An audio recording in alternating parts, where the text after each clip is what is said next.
Bonjour à toutes et à tous.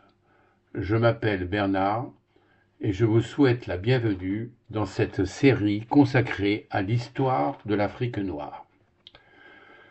Ces podcasts s'appuieront sur mon livre intitulé Les mystères de l'Afrique noire. Ensemble, nous allons voyager dans le temps, des premières civilisations africaines aux périodes plus récentes, en passant par les grands royaumes, les empires, les échanges, mais aussi les épreuves. Chaque voyage sera comme une étape. Nous aborderons une période ou un thème particulier pour suivre pas à pas cette histoire riche, complexe et souvent méconnue. Mais au fond, quelle mouche m'a piqué? Et quelle prétention, direz-vous, de vouloir raconter toute l'histoire de l'Afrique noire? Eh bien justement, c'est ce que je vais essayer de vous expliquer.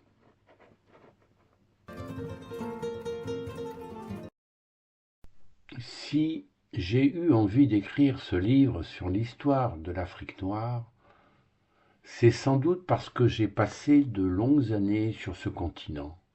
D'abord en Afrique du Nord, j'étais bien jeune, puis au Sénégal et au Mali. Dans les années 60, j'étais lycéen au Sénégal. Je me souviens de ces cours d'histoire de l'Afrique noire. Mais à cet âge-là, soyons honnêtes, je préférais m'amuser plutôt que d'écouter les récits des royaumes anciens d'Afrique noire. Les années ont passé et aujourd'hui on parle beaucoup de la colonisation, souvent pour la critiquer, rarement pour comprendre. Alors je me suis dit, il faut aller voir par soi-même. J'ai donc voulu retracer cette histoire depuis ses origines jusqu'à l'indépendance, non pas pour juger, mais pour comprendre.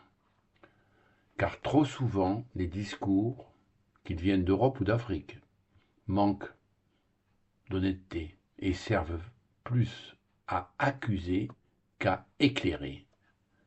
Mais attention, je ne cherche pas à réécrire l'histoire ni à l'embellir.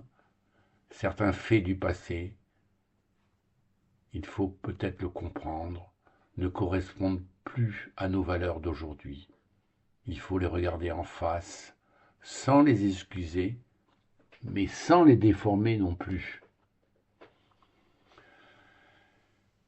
Et puis au fil de mes recherches, je me suis régalé. Oui, je me suis régalé.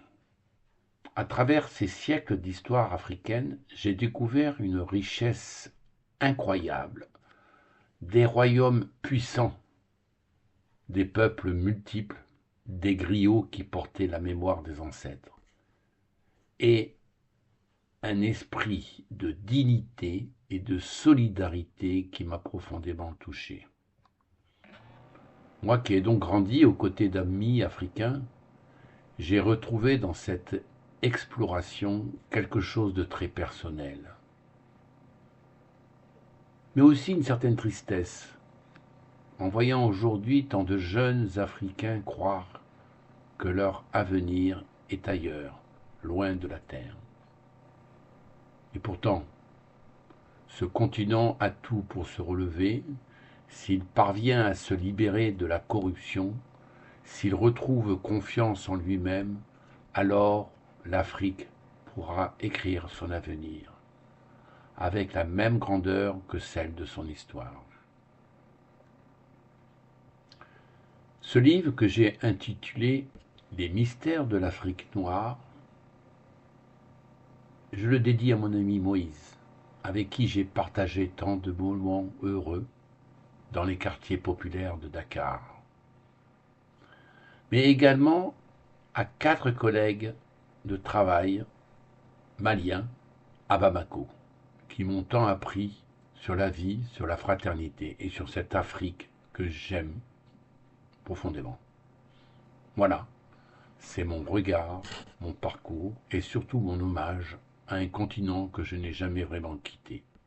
Je vous invite donc à écouter quelques moments de cette Afrique noire.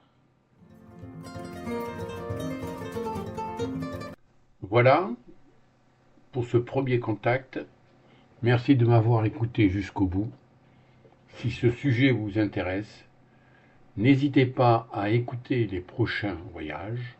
À très bientôt et prenez soin de vous. Le prochain voyage évoquera les origines de l'Afrique noire, puis l'Afrique antique.